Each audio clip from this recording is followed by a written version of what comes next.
നമസ്കാരം. സോംജീസ് മിററിൽ Sunday stock ടോക്കിലേക്ക് എല്ലാവർക്കും സ്വാഗതം.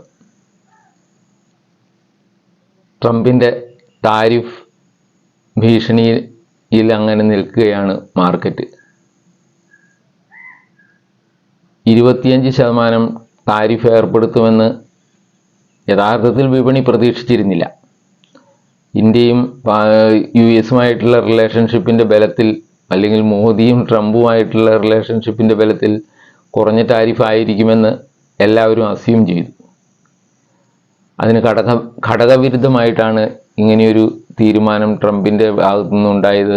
അത് മാർക്കറ്റിന് നെഗറ്റീവായി ബാധിക്കുക തന്നെ ചെയ്തു.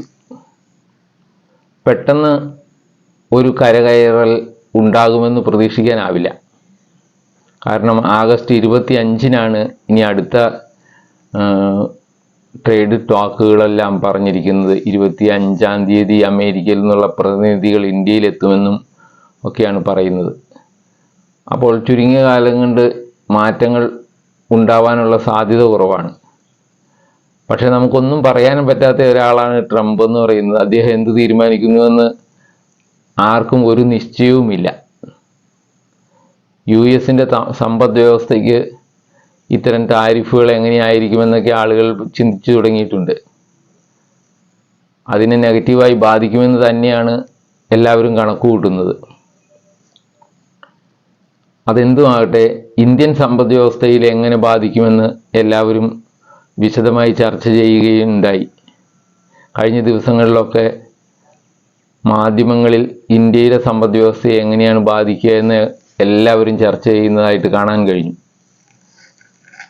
2% GDP വളർച്ചയ്ക്കുള്ള കയറ്റുമതികളാണ് അമേരിക്കയിലേക്ക് ഇന്ത്യക്ക് ഉള്ളത് എന്നാണ് പറയുന്നത്. ആ 2%-ൽ കുറേ സംവിധാനങ്ങൾക്ക് ഇളവുണ്ട്. ഇലക്ട്രോണിക്സിൻ്റെ, മൊബൈൽ ഫോണുകൾ, അങ്ങനെയുള്ളത് പല സംഗതികൾക്ക് ഇളവ് കൊടുത്തിട്ടുണ്ട്. ആ ഇളവ് കൂടാതെ ഇല്ലാത്ത സാധനങ്ങൾക്കാണ് ഈ 25%, പിന്നെ പെനാൽറ്റി ഉണ്ടെന്ന് പറയുന്ന പെനാൽറ്റിയും ഒക്കെ ട്രംപ് അടിക്കുന്നത്. അവർക്ക് അത്യാവശ്യമുള്ള ചില സാധനങ്ങൾക്ക് ഇപ്പോൾ എക്സംഷൻ കൊടുത്തിട്ടുണ്ട്. അത് കഴിഞ്ഞിട്ടേ ഈ 25% താരിഫ് വരുന്നുള്ളൂ. അപ്പോഴെങ്ങനെയായാലും ഈ 2% കയറ്റുമതിയിൽ കുറേയൊക്കെ നടക്കും. അപ്പോൾ ബാക്കി വരുന്ന നിസ്സാര പെർസെൻറ്റേജിനാണ് ഈ താരിഫ് വരുന്നതെന്നും അത് ഇന്ത്യൻ എക്കണോമിയെ കാര്യമായി ബാധിക്കുകയില്ല എന്നുമൊക്കെയാണ് പലരുടെയും അഭിപ്രായം. 6.5 GDP ഗ്രോത്ത് ഫോർകാസ്റ്റ് ചെയ്തിട്ടുള്ളത് 6.2-ലേക്ക് വരാം. അതിൽ കൂടുതൽ ഇഫക്റ്റ് ഒന്നും ഇന്ത്യൻ എക്കണോമിയിൽ ഈ താരിഫ് കൊണ്ട് വരില്ല എന്ന് ഏകദേശം എല്ലാവരും ധാരണയിലെത്തുന്നു എന്നുള്ളത് ഇന്ത്യയുടെ മാർക്കറ്റിനെ സംബന്ധിച്ച് നല്ല തീരുമാനങ്ങൾ, നല്ല അഭിപ്രായങ്ങളാണ്.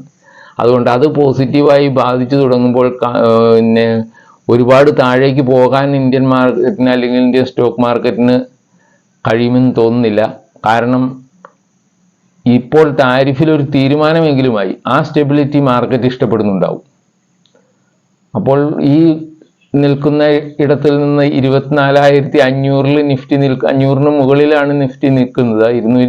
24,565-ലൊക്കെ നിൽക്കുന്ന നിഫ്റ്റിക്ക് ഒരുപാട് താഴേക്ക് പോകാൻ സാധ്യതയില്ല എന്ന് തന്നെയാണ് പലരും കണക്ക് കൂട്ടുന്നത്. 24,500 ബ്രേക്ക് ചെയ്ത് കഴിഞ്ഞ് പോകാനുള്ള സാധ്യത പോലും ഇല്ലെന്ന് പലരും കണക്ക് കൂട്ടുന്നു. അതെന്തുമാകട്ടെ, 24,500-ന് താഴോട്ട് പോയാൽ 24,200, 300 ലെവലിലായിരിക്കും അടുത്ത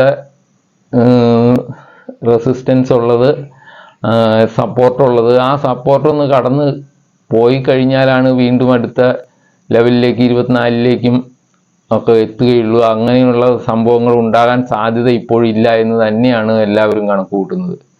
മാർക്കറ്റിൽ ഇപ്പോൾ ഇടപെടുന്ന നമ്മളൊക്കെ ശ്രദ്ധിക്കേണ്ട കാര്യം എന്താണെന്ന് വെച്ചാൽ, നല്ല ഷെയറുകൾ, നല്ല റിസൾട്ട് പുറത്തുവിട്ട ഷെയറുകൾ നിങ്ങൾക്ക് വാങ്ങാൻ കിട്ടുന്ന ഒരവസരമായി ഇതിനെ കാണണമെന്നാണ് ഞാൻ പറയുന്നത്. കുറഞ്ഞ കാലയളവിലേക്ക് ഇത്തരം ആകുലതകളെല്ലാം നിലനിൽക്കുകയുള്ളൂ. മാർക്കറ്റിൽ ഇനിയും കൂടുതൽ സാധ്യതകൾ വരികയാണ് ചെയ്യുകയുള്ളൂ. അത് ഈ 2% കയറ്റുമതിയിൽ നിന്ന് ഇന്ത്യൻ എക്കണോമിക്ക് കിട്ടാവുന്ന ഏറ്റവും കൂടുതൽ ഊർജ്ജം എത്രയാണെന്ന് എല്ലാവർക്കും അറിയാം. അപ്പോൾ അതിൽ നിന്ന് വ്യത്യസ്തമായി അതിനൊരു കുറവ് വരുമ്പോൾ സംഭവിക്കുന്ന ആ മാറ്റങ്ങൾ മാത്രമേ ഇന്ത്യൻ എക്കണോമിയെ സംബന്ധിച്ച് ബാധിക്കുകയുള്ളൂ എന്നാണ് എല്ലാവരും കണക്കുകൂട്ടുന്നത്. അപ്പോൾ മാർക്കറ്റ് ഈ ലെവലിൽ ഇങ്ങനെ നിൽക്കും എന്നൊന്നും ഒരിക്കലും പ്രതീക്ഷിക്കില്ല. മാർക്കറ്റിൽ ഉണ്ടാകുന്ന ഇത്തരം ഇടിവുകൾ നല്ല രീതിയിൽ റിസൾട്ട് തന്നിട്ടുള്ള നല്ല ക്വാർട്ടറൽ റിസൾട്ട് തന്നിട്ടുള്ള കമ്പനികളുടെ ഷെയറുകൾ നോക്കുക. അതിൻ്റെ ഉണ്ടാകുന്ന താഴ്ചകൾ തീർച്ചയായും അവസരങ്ങളായി പ്രയോജനപ്പെടുത്തുക എന്ന് മാത്രമേ എനിക്ക് പറയാനുള്ളൂ. നിങ്ങൾ ശ്രദ്ധയോടെ ഇതിനെയൊക്കെ വാച്ച് ചെയ്യുന്ന ആളുകളായിരിക്കും. അതുകൊണ്ട് തന്നെ ഈ നല്ല ഷെയറുകളുടെ റിസൾട്ട് നന്നായി പുറത്തുവിട്ട ഷെയറുകളെ വാച്ച് ചെയ്യുക. അവ നിങ്ങൾക്ക് നല്ല റിട്ടേണുകൾ തരാനുള്ള എല്ലാ സാധ്യതകളുമുണ്ട്.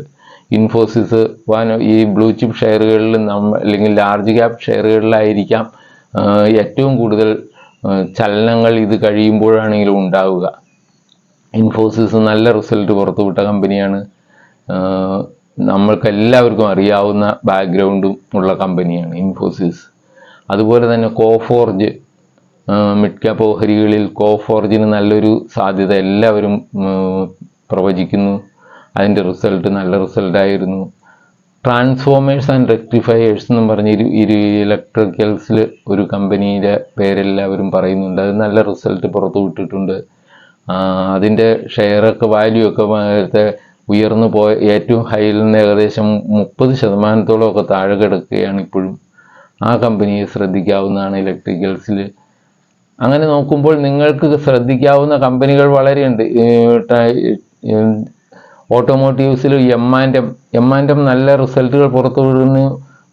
കൂടാതെ ഇപ്പോൾ ഈ ജൂലൈയിലെ ഓട്ടോ സെയിൽസ് പുറത്തു വന്നപ്പോൾ നല്ല റിസൾട്ട്, നല്ല വളർച്ച രേഖപ്പെടുത്തിയ കമ്പനിയാണ് എം&എം. അതും നമ്മൾ ശ്രദ്ധിക്കേണ്ടതാണ്. അപ്പോൾ അതുപോലെയുള്ള കമ്പനികളെ നിങ്ങൾ ശ്രദ്ധിക്കുക. അവയിൽ മുടക്കും മുതൽ എങ്ങനെയാണ് ചെയ്യേണ്ടതെന്ന് നിങ്ങളൊന്ന് റിസർച്ച് ചെയ്ത് നോക്കുക. താഴ്ചകളാണ് നിങ്ങൾ ശ്രദ്ധിക്കേണ്ടത്. നല്ല താഴ്ചകൾ വരുമ്പോൾ ഇങ്ങനെയുള്ള കമ്പനികളിൽ നമ്മൾ പർച്ചേസ് ചെയ്ത് തുടങ്ങുക എന്നെനിക്ക് തോന്നുന്നു. അതുപോലെ തന്നെ മ്യൂച്വൽ ഫണ്ടിൽ നിക്ഷേപിച്ചിട്ടുള്ളവർ മ്യൂച്വൽ ഫണ്ട് ക്ലോസ് ചെയ്ത് മാറാനൊന്നും അല്ല ഇപ്പോൾ നോക്കേണ്ടതും. ചെറിയ താഴ്ചകളാണ് ഇതൊക്കെ. ഈ താഴ്ചകളൊന്നും മ്യൂച്വൽ ഫണ്ടിൻ്റെ യഥാർത്ഥത്തിലുള്ള പെർഫോമൻസിനെ ബാധിക്കുന്ന കാര്യങ്ങളല്ല. അപ്പോൾ നമ്മൾ ലോങ് ടേമിലേക്ക് മ്യൂച്വൽ ഫണ്ട് ചെയ്യുന്ന ആരും വേവലാതിപ്പെടേണ്ട കാര്യമില്ല. ഇതൊക്കെ അവസരങ്ങളാണ്. ഇപ്പം മ്യൂച്വൽ ഫണ്ടിൽ SIP ഒക്കെ ചെയ്യുന്നവർക്ക് ഒക്കെ നല്ല അവസരം തരികയാണ് ഇത് ചെയ്യുന്നത്. കാരണം ഇപ്പോൾ കൂടുതൽ യൂണിറ്റുകൾ കിട്ടുന്ന ഒരവസ്ഥയിലേക്ക് വന്നിട്ടുണ്ടാവും. അതുകൊണ്ട് ശ്രദ്ധിക്കുക. മാർക്കറ്റിൻ്റെ ഇത്തരം താഴ്ചകൾ പ്രതീക്ഷകൾ നൽകുന്ന കാര്യങ്ങളാണ്. നിങ്ങൾക്ക് കൂടുതൽ ഇൻവെസ്റ്റ്മെൻറ്റിന് സാധിക്കുന്ന അവസരങ്ങളാണ്. അത് മുതലാക്കുക. അതുകൊണ്ട് തന്നെ നിങ്ങൾക്ക് മുന്നോട്ട് പോകാൻ പറ്റും. ഇത്രയുമാണ് എനിക്ക് പറയാനുള്ളത്. പുതിയ ഷെയറുകളെയൊന്നും ഞാൻ പ്രത്യേകിച്ച് പരിചയപ്പെടുത്തുന്നില്ല. ഇതിനു മുമ്പ് ഞാൻ പറഞ്ഞല്ലോ, ഈ ബ്ലൂ ചിപ്പ് ഷെയറുകൾ, ഈ ലാർജ് ക്യാപ് ഷെയറുകളൊക്കെ ഇപ്പോൾ കിട്ടുന്ന നല്ല അവസരങ്ങളാണ്. അവയെ ഉപയോഗപ്പെടുത്തുക എന്നേ എനിക്ക് പറയാനുള്ളൂ. റിലയൻസിനൊക്കെ ഇനിയും സാധ്യതകൾ എല്ലാവരും കാണുന്നുണ്ട്. റിലയൻസ് ഇപ്പോൾ ഇത് കുറച്ച് താഴെ വന്നിട്ടുണ്ട്. അത് ജിയോയുടെ ഡിമാർജിനെ കുറിച്ച് ആലോചിച്ചു തുടങ്ങിയിരിക്കുന്നു. അതിനുള്ള ചർച്ചകൾ നടക്കുന്നു എന്നൊക്കെ പറഞ്ഞ് മാർക്കറ്റിൽ വാർത്തകളുണ്ട്.